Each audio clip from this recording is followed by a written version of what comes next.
সম্প্রতি বাংলাদেশের অন্তর্বর্তী সরকার আন্তর্জাতিক অপরাধ ট্রাইব্যুনালে বিচার কাজ শেষ না হওয়া পর্যন্ত আওয়ামী লীগের কার্যক্রম নিষিদ্ধ করেছে। এদিকে আওয়ামী লীগের রাজনৈতিক কার্যক্রম নিষিদ্ধের বিষয়টি যুক্তরাষ্ট্র অবগত বলে জানিয়েছে যুক্তরাষ্ট্রের পররাষ্ট্র দপ্তর। তারা বলেছে, গণতান্ত্রিক প্রক্রিয়া এবং মত প্রকাশের স্বাধীনতার প্রতি যুক্তরাষ্ট্রের সমর্থন অব্যাহত রয়েছে।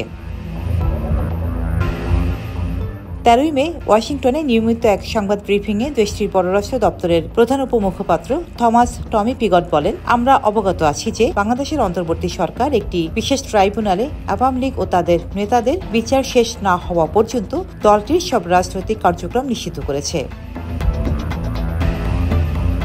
যুক্তরাষ্ট্র বাংলাদেশের কোনো রাজনৈতিক দলকে সমর্থন করে না জানিয়ে পিগট বলেন, আমরা সব দেশকে আহ্বান জানাই মত প্রকাশ, শান্তিপূর্ণ সমাবেশ ও সংগঠনের স্বাধীনতা যেন সম্মান করা হয়।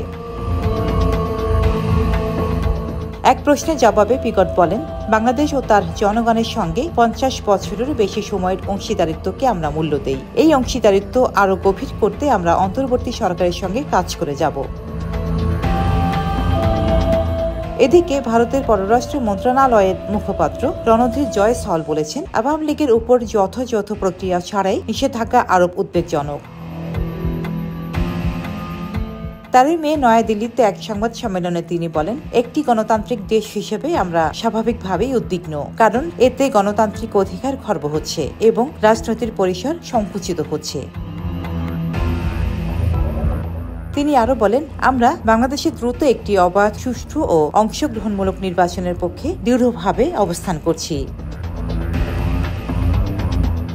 অন্তর্বর্তী সরকারের প্রধান উপদেষ্টার প্রেস সচিব শফিকুল আলম বলেছেন, জাতীয় নিরাপত্তা, সার্বভৌমত্ব রক্ষা এবং জুলাই আন্দোলনের কর্মী ট্রাইব্যুনালের বাদী ও সাক্ষীদের নিরাপত্তার স্বার্থে এই নিষেধাজ্ঞা দেওয়া হয়েছে। তিনি আরো বলেন, আওয়ামী লীগ গত 15 বছরে দেশের গণতন্ত্র ধ্বংস করেছে, রাজনীতির পরিসর সংকুচিত করেছে এবং সার্বভৌমত্ব নিয়ে আপস করেছে। দলটি যে মানবতা বিরোধী অপরাধ করেছে তার ক্ষত এখনো টাটকা। রোজিনা রোজি, দেশকাল নিউজ।